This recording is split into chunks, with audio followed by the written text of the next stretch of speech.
I'm curious to explore this thread on what kind of moves can organizations take in the next 12 months that'll still make sense in addition to these updates, even if quantum timelines slip, especially because we're seeing that I'm hearing, I think you mentioned 2029, and then I heard from Nick around the 2030s and not in a specific range. What can some people do that's low effort and I guess low regret rather? If you think about what we've been talking about so far, which is the cryptographic engine themselves, the actual algorithm that does the encryption, of the key exchange and the digital signature, that's going to be first attacked by quantum. Um, well, if that's the lock, what's the key, right? Well, we always talk about public key, and there, of course, that's the cryptographic key. Well, what is a cryptographic key made from? It's made from random numbers. And what's interesting is, and another, kind of the technical term a lot of people throw around for the raw material of random numbers is also entropy. So I apologize in advance. I will use them interchangeably. Random numbers are entropy.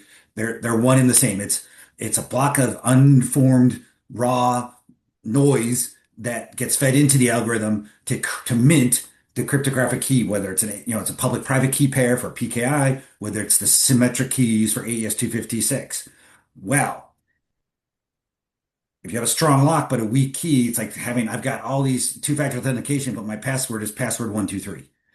And so, in fact, NIST, right as they announced the brand new standards, had a whole webinar from leading researchers from like University of Chicago, Duke University, and other corporate labs that explained how the new post-quantum algorithms are actually entropy hungry, right? Because they have longer key lengths than the classic ones they replace. Um, and what turns out is if you put in bad random, you get a bad result. And they actually showed that these new, brand new, shiny algorithms that even a gigantic quantum computer can't attack fall apart like tissue paper using today's compute if you give it a bad random number to start. And so it's one of those things where I'm going to build this fortress on sand. And so one of the things that each CISO or CIO or chief risk officer can look at and say, hey, where do we get our random numbers?